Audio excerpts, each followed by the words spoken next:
இன்னைய சட்டப்படம். ஒருத்தர் ஆஸ்திரேலியாவில் இருக்கார். அவர் மேலே ஒரு சிவில் வழக்கு போட்டுறாங்க, உரிமையல் வழக்கு.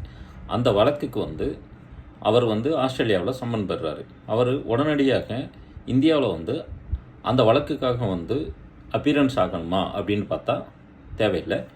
ஒரு வழக்கறிஞர் மூலம் அவர் வக்காலத்து சைன் பண்ணி அங்கே உள்ள ஆஸ்திரேலியாவில் உள்ள இல்லைன்னா எந்த நாட்டில் இருக்கிறோ அந்த அட்டார்னி அங்கே உள்ள ஒரு வழக்கறிஞரிடம் அட்டஸ்டடு அவர் முன்னாடி ஒரு சைன் பண்ணி அந்த வக்காலத்தை இந்த வக்கீலை இந்த வழக்காக நியமிக்கிறேன் அப்படின்ட்டு அந்த வக்காலத்தை அனுப்பிவிட்டாருன்னா அந்த வக்காலத்தை தாக்கல் பண்ணிவிட்டு அதுக்கு பதிலுக்கும் ரெடி பண்ணி ரிட்டர்ன் ஸ்டேட்மெண்ட் அனுப்பிவிட்டு அதையும் அந்த மாதிரி அங்கே உள்ள வக்கீல் முன்னாடி சைன் பண்ணி அனுப்பிவிட்டாருன்னா நம்ம அவருக்கு வழக்கு தாக்கல் பண்ணலாம். விசாரணைக்கு ட்ரையலுக்கு மட்டும் வந்தால் போதும்.